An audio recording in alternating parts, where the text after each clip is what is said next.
السلام عليكم ورحمة الله وبركاته. بسم الله الرحمن الرحيم. الحمد لله رب العالمين والصلاة والسلام على رسول الله وعلى آله وصحبه أجمعين إن شاء الله تعالى يتشاطر عليك يدمس فايل متهونو እህታችን ሀሊማ ሆይ በአላህ ላይ ተስፋ አትቁረጪ የሚል ይሆናል ማለት ነው። የአላህ ባሪያዎች ሆይ በአላህ ስም ጠይቃችኋለሁ ሳታዳምጡ ምንም አይነት አስተያየት እንዳትሰጡ፣ ምክንያቱም ለአደጋ ትዳረጋላችሁና። ለምን ይህን ትምህርት ማዘጋጀት አስፈለገ?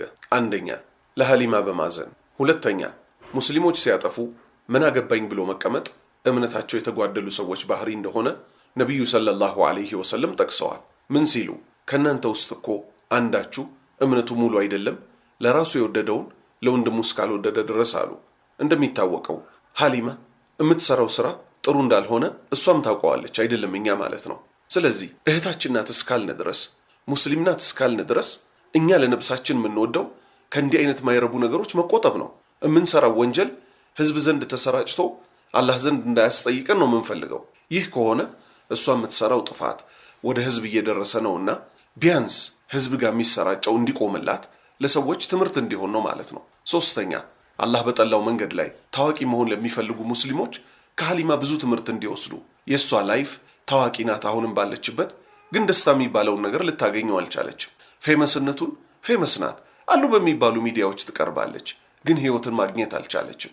አራተኛ በአደባባይ የተሰራ ጥፋት ሙስሊሞች ይማሩበት ዘንድ በአደባባይ ኢስላም ምን እንደሚል ማሰራጨቱ ከግዴታ ተግባሮች ውስጥ ስለሆነ ማለት ነው። ሀሊማ ሙስሊም ናት ወይ የሚል ጥያቄ ሶሻል ሚዲያ ላይ ሰዎች ተናደው ሲናገሩ ሲጽፉ ይሰማል።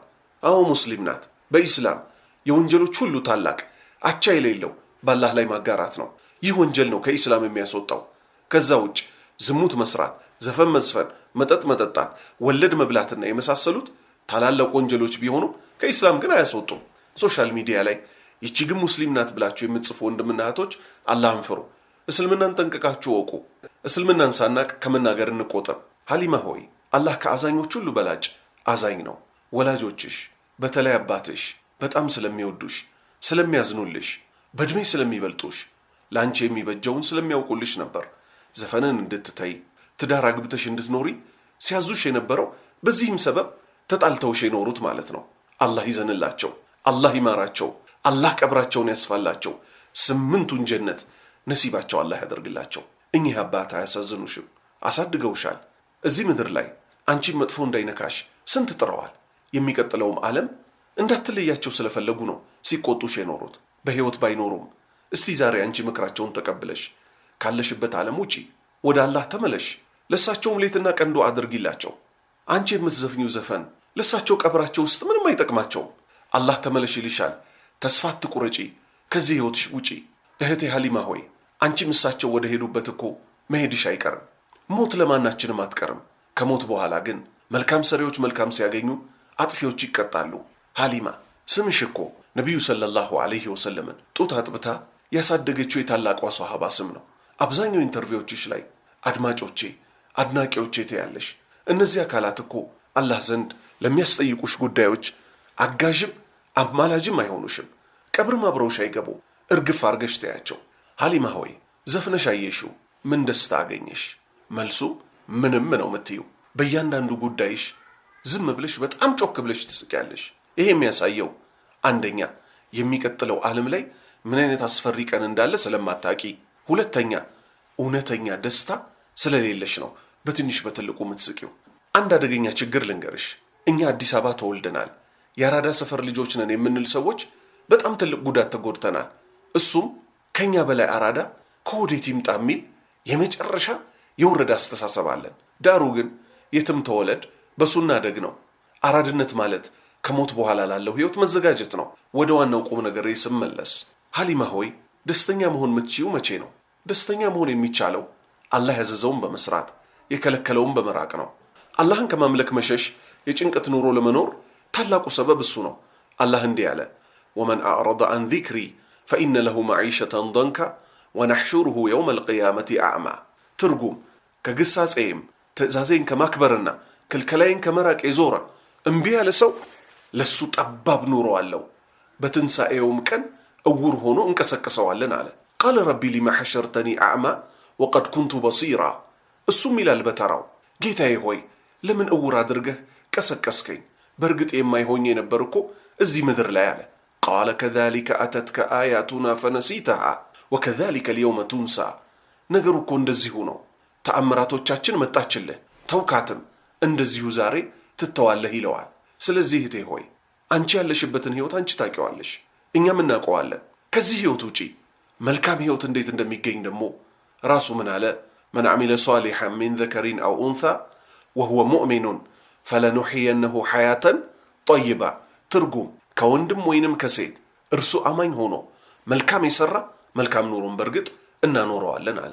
ሀሊማ ሆይ በቅርቡ ሙስሊም ወንድምና እህቶችሽን ያስቆጣ ኢንተርቪው ሰጥተሽ ነበር። ወንድምና እህቶች ሚለውን አስምሪበት። እኛም ወንድምና እህቶችሽ ነን፣ አንቺም ደግሞ እህታችን ነሽ። እህታችን እስከሆንሽ ድረስ ያንቺ ጉዳይ አያገባንም። ገደል ግቢ አንልሽም። አደለም ጀሃነም አደለም ገደል እንቅፋት እንዲመታሽ አንመኝልሽም። ምክንያቱም እቺ ከባዷ ቃል ላኢላሃ ኢላላህ አስተሳስራናለች። እስቲ ልረዳሽ ከዚህ ኢንተርቪውሽ እህቴ ሆይ አሁን በህይወትሽ ምን ላይ እንደደረስሽ፣ ታዋቂም ብትሆኚ፣ በየናይት ክለቡ ብትጠሪ፣ የሀገር መሪ ዘንድ ብትቀርቢ እዚህ ደረጃ ደርሰሻል። ምን የሚል ደረጃ?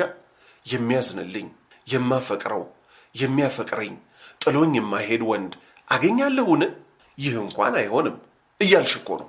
ለዚህም ሲባል ነው ከትዳር ውጭ ልጅ ማምጣት እፈልጋለሁ የሚል ተስፋ የመቁረጥ ንግግር የተናገርሽው።